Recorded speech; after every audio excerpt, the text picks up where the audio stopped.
In order to really start our commencement ceremonies, I would like to invite to the podium one of your very own to share with you their own thoughts about this experience and your futures. I'd like to invite to the podium Kyle Miller, a rising junior at Capital University of Columbus, Ohio, where he is pursuing a degree in political science. This summer here at the Washington Center, he interned at the Hammond Group, a Republican fundraising firm, participated in Mark Rivera's lead session, and was part of the politics and public policy professional track. Outside of his academic activities, Kyle's an Eagle Scout, he is a cadet in the Army ROTC, he is an active member of Crew Christian Ministries, and he's the current president of Capitol's Residence Hall Association. Please welcome to the podium, Kyle Miller.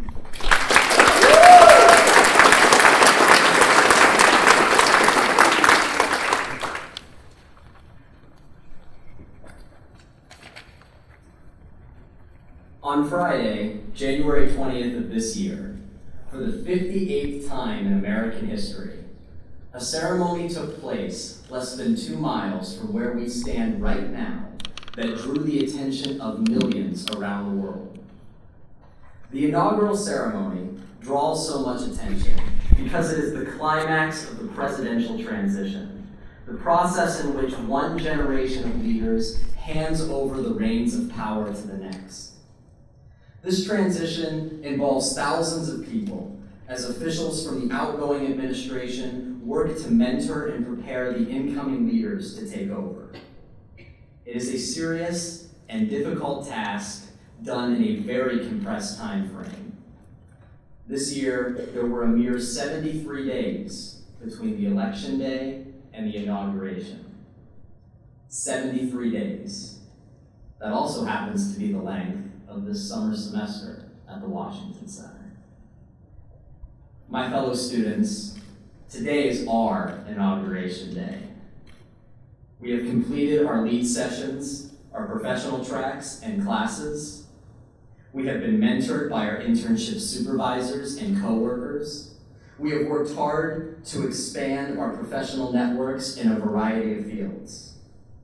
In doing so, we have completed the transition from students to leaders, just as every president-elect transitions from private citizen to commander-in-chief.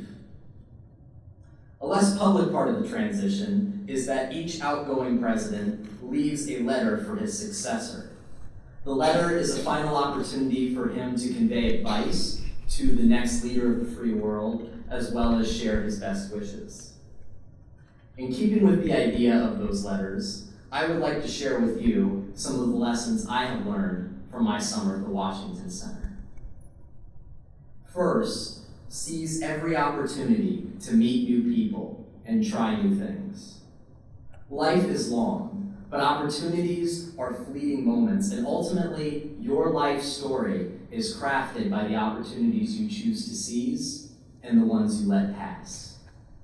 Some opportunities are obvious, such as spending the summer at the Washington Center, but others are smaller and harder to recognize, yet still equally important. Some of the greatest memories I made from this summer were made possible by just taking the time to do something a little different. Maybe that was talking to a stranger next to me at a lead session, or joining a group of students I barely knew for a walk to the National Mall. Or maybe it was jumping into a game of Jenga and toppling the tower on my very first try. Seizing these kinds of opportunities might be easy when you're in a place like DC for such a limited time, but they exist everywhere you go, so seek them out no matter where life takes you next. Second, follow your instincts. If your summer in DC was anything like mine, you talked to a lot of people from a lot of different professions who shared many different opportunities that all excited your interests in some way. Having so many different options is both exciting and can be really overwhelming. The author David Allen once said, "You can do anything, but you can't do everything." So in deciding what opportunities to pursue, remember to trust yourself. Call it following your heart, trusting your gut, or intuition. If you hear that voice inside you, urging you on a specific path, let it be your guide. Third, never miss an opportunity to be a mentor to others. Knowledge is meant to be shared, and everyone is in a position to be a mentor to someone. So as you head home, don't hesitate to share what you have learned here with others. One of the greatest moments of my summer here came when I attended a constituent coffee at my congressman's office. And afterwards, my congressman took me aside privately to share his thoughts on what it takes to run for public office. It was only a few moments of his time, but it meant the absolute world to me, and it was the kind of feedback that I couldn't get from anyone else.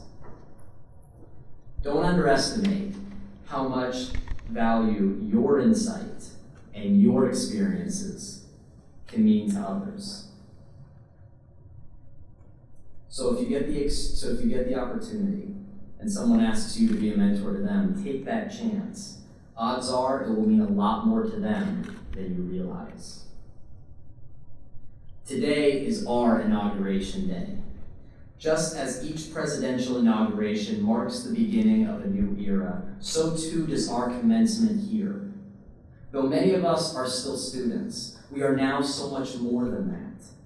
We are professionals. We are rising stars in our fields, future leaders of industries. President Barack Obama once described leadership as a relay race. You take your baton, you run your part, and you hand it off to the next leader. Well, my fellow students, the baton has been passed to us. We might not all hold leadership positions today, but make no mistake that by completing this program here, that is the path you are on. That means our responsibilities as leaders starts now. As rising leaders, we own the future. The caveat of that is that we also share responsibility for the problems society faces. Therefore, as you go back to school, back to work, back to your families and communities, do not shirk from the problems you see. Champion the causes you care about. Challenge the status quo.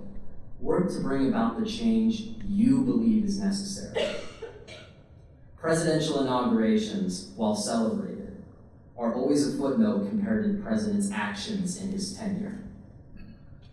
The inauguration, for all its importance, means very little if it is not followed by leadership that brings hope and inspiration to others.